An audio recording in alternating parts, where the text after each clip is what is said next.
Opera, news, entertainment. Be fabulous all the time, not just on the weekend.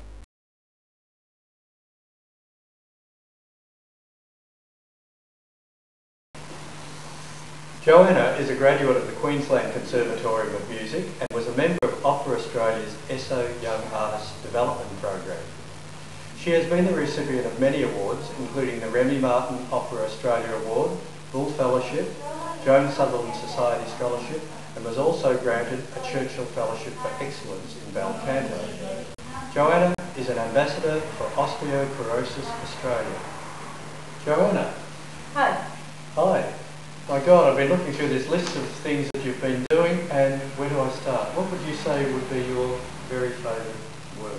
I think it's very hard to say exactly what's my favourite work. I would say I really enjoy all the operas I've sung in, but mainly I think my most favourite would be Lucia de Lammermoor. I think that's the one that I've been thrown on and had great acclaim to, but also had the opportunity to perform it internationally as well. That's Joan Sutherland's favourite too, isn't it? Isn't that what she's most famous for? It is. And I got that on video. Yeah, I sang it with Richard Balding conducting here in Melbourne a few years ago, and he actually said to me, you know, you've got that, it's printed on your forehead.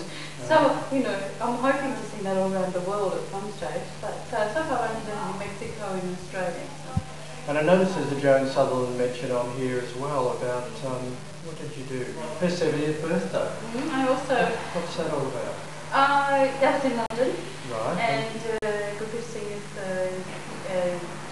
conducted by Bonnie in a small chamber orchestra. We all got together and did a concert for her. Oh, where'd that happen? In Australia House in London. Oh, but I also had the opportunity to understudy her as a very young singer in her last performance in Sydney, and you know, and also sing one of her maids of honour. So I had a lot to do with Joan Sutherland. So you're a budding Joan Sutherland then?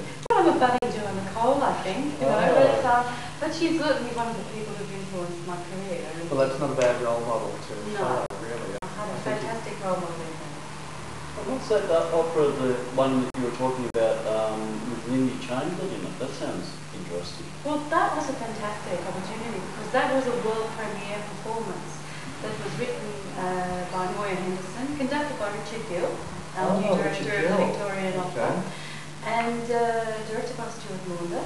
And I played Lindy. And David Hobson, another Melbourne, played I know David Hobson. He played, yes, he played my husband Michael. And this is an ensemble piece. Barry Ryan played the prosecutor, and Elizabeth Campbell played a few roles. And we had various principals doing the ensemble. It was very interesting. It was great playing in Sydney, and I got to meet her.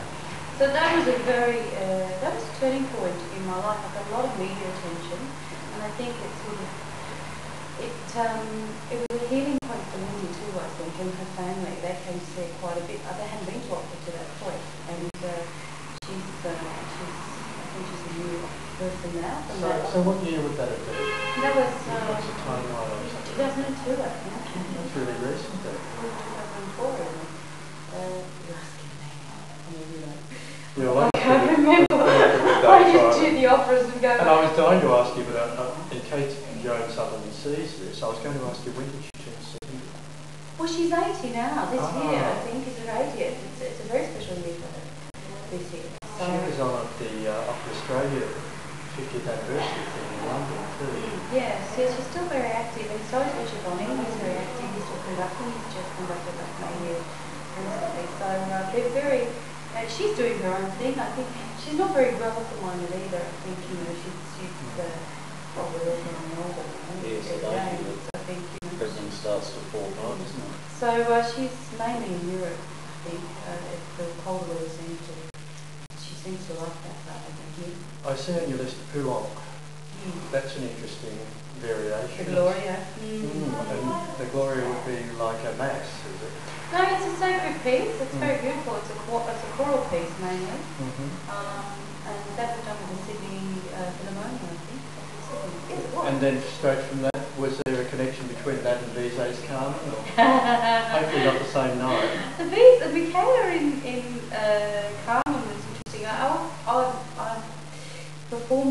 for the old VSO, Victoria State Opera. Oh, okay. And Susie Johnson was the Carmen in that.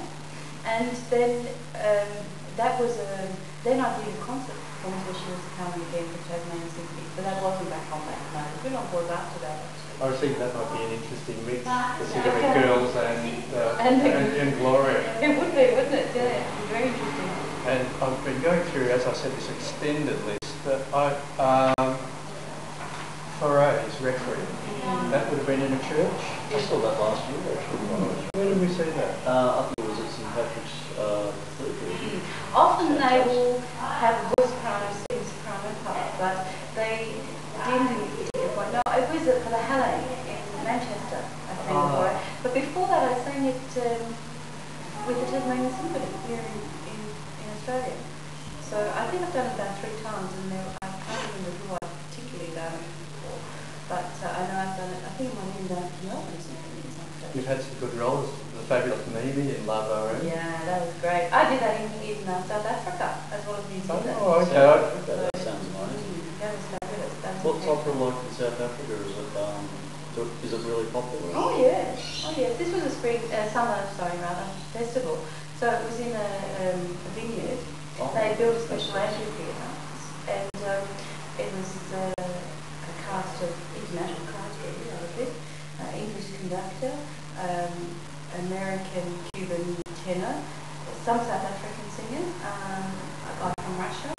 So there were quite a few people, Welsh, from all around the world, but quite a few, mishmash of people, I suppose. And it was under the stars. It was beautiful. At the night time, it was just lovely. There was a river and the beach. The people would go and they would have lunch and dinner and walk around the vineyard. It was beautiful. They get a special train from Cape Town and it would stop at the festival. It was like an old train, like a big sort of train. It was beautiful. And they would buy their own picking pamphlets or they could go to a restaurant. And the show was on the amphitheatre. It was quite small, but it was very beautiful. The orchestra.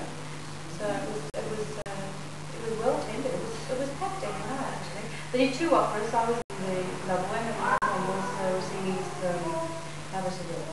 Oh, okay. That sounds fantastic.